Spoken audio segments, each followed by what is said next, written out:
కాకినాడ జిల్లా జగ్గంపేట పరిణయ ఫంక్షన్ హాల్లో జగ్గంపేట నియోజకవర్గం తెలుగుదేశం జనసేన బీజేపీ నాయకుల కార్యకర్తల విస్తృత స్థాయి సమావేశం నిర్వహించారు.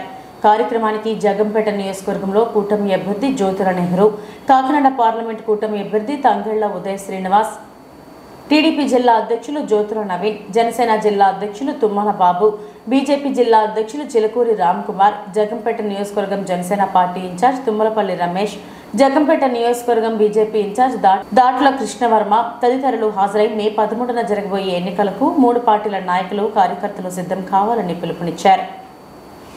ఈ రెండు అంశాలనే మీరు పెట్టుకోవాలి. రేపటి నుంచి మనం పోల్ మేనేజ్మెంట్ అనే అంశం మీద మనం ఆలోచన చేయాలి. ఒకటి,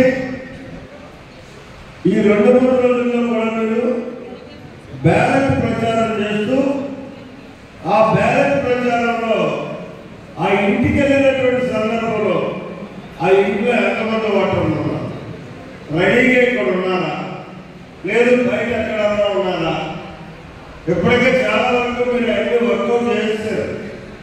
మళ్ళీ మీరు ఒకసారి రీసర్వే చేయండి. ఇక్కడ ముందు వాటర్ ఎక్కడ ఉన్నాడు అన్న దాని మీద మనం తెలుసుకోగలిగితే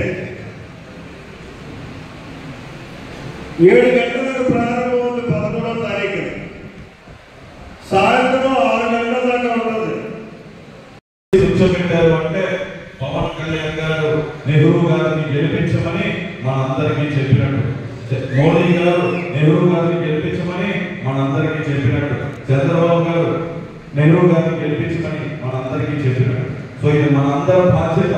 మనకి ఎవరికి నచ్చినా నచ్చకపోయినా మనం అందరం కలిసి ఈ 8 రోజులు మాత్రం నాకు కాల్ రాలేదు, నాకు మెసేజ్ రాలేదు, నన్ను పిలవలేదు, నన్ను స్టేజ్ ఎక్కించలేదు అనేది మాత్రం మనసులో పెట్టుకోకండి దయచేసి.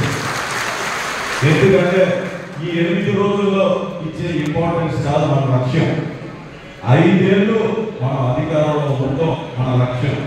5 ఏళ్ళు ప్రజల పుట్టినరోజు కూడా నేను చేయకుండా ప్రజల్లోనే తిరిగి సంక్రాంతి అయినా దీపావళి అయినా అన్నీ ఇక్కడే ప్రజలతోనే ఉండి ఒక్క ఫంక్షన్ కూడా ఫ్యామిలీతో సెలబ్రేట్ చేసుకోకుండా ప్రజల్లోనే ఉంటూ నేను చేసిన పని.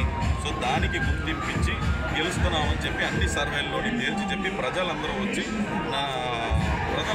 నా ప్రచారాన్ని ముందుకు తీసుకెళ్తున్నారు. ఆయన ప్రచారంలో పాల్గొనడానికి మనుషులు లేక క్యారవాన్లో దాక్కుని తిరుగుతా ఏం చేయాలో తెలియని పరిస్థితిలో ఇలాంటివన్నీ